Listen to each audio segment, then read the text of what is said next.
This common gesture could be a sign of a concussion, researchers say. A quick shake of the head after a hard hit could signal that a person has a concussion, a new study suggests, based on the experiences of young athletes.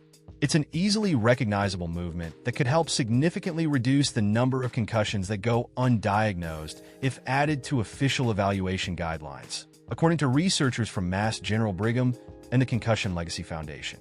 We describe it in detail as a time that after a hit to the head, someone laterally shakes their head at a speed between 2 and 8 hertz.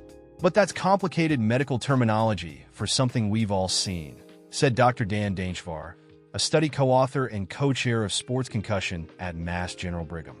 Cartoons often depict a circle of birds that fly away after the character shakes their head, for example. There's such a strong lay understanding of this being associated with concussions, he said, but it's not included in guidelines or medical literature.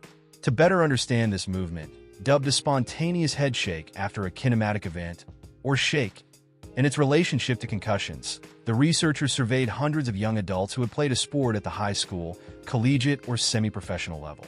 They found that the vast majority of the young athletes were familiar with the gesture and had experienced it themselves, more often than once. In nearly 3 out of 4 cases, the individuals surveyed said that they got a concussion at the time of the shake. The concussions that the survey participants reported were often self-diagnosed, but the underlying reasons they typically reported for making the head shake, such as disorientation or confusion, or changes to spatial perception, lined up with symptoms that are known to be associated with concussions. Recognizing this head shake and its link to concussions in a more formal way is long overdue, said Dr. Julie Stamm, a clinical assistant professor at the University of Wisconsin-Madison who was not involved with the new study. Going back a few decades, we used to think that you had to lose consciousness to have a concussion, she said. Now, the science shows that concussions very rarely result in severe symptoms like this. Instead, more subtle signs are known to be more common, and the severity of the symptoms doesn't always line up with the severity of the injury, she said. People would try to shake off a bell ringer or shake off seeing stars and kind of reset, Stamm said. We didn't always consider some of those injuries to be concussions, and now we do. Based on the survey responses, researchers suggest in the new study that more formal recognition of shake as a sign of a concussion could help identify up to a third of undiagnosed concussions. Based on our data, shake is a reliable signal that a concussion may have occurred, like an athlete clutching their head after contact, being slow to get up, or losing their balance, said Daneshvar, who is also chief of brain injury rehabilitation at Spaulding Rehabilitation and Harvard Medical School.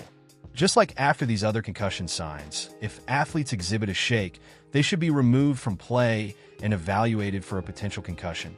The National Football League and the NFL Players Association agreed to update the league's concussion protocol in October 2022 after intense scrutiny over decisions made following a hit that knocked Miami Dolphins quarterback Tua Tagovailoa to the turf.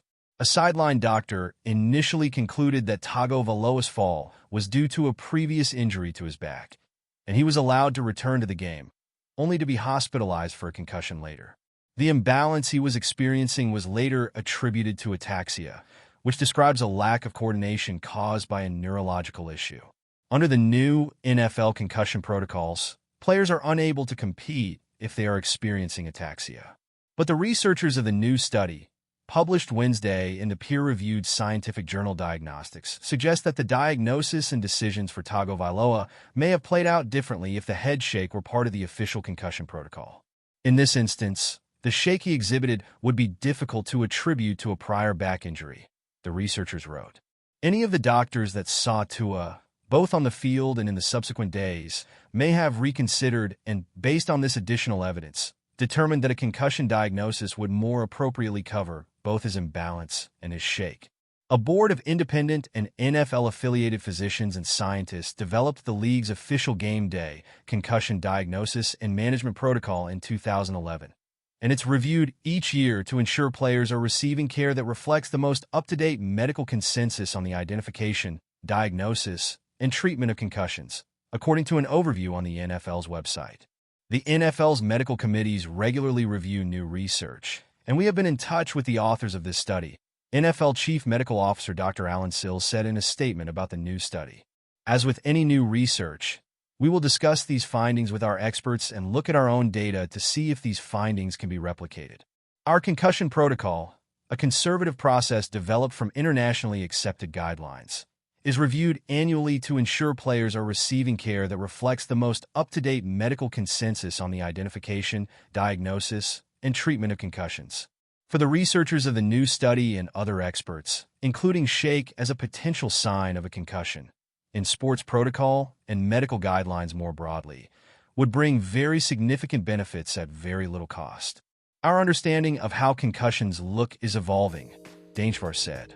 From my perspective, this is one of those things where it doesn't cost anything to pull an athlete out and evaluate them.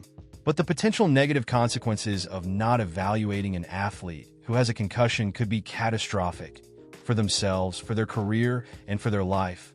Concussions are frequently unreported, and recognizing more signs in official protocol could help, Stam said. It really gives the clinicians the power to say, "No, this is real," she said. It both gives the clinician more reason to take them off the field. And if the athlete understands that shaking their head is happening because they're having symptoms, maybe they'll actually realize it's a concussion if they didn't know that before.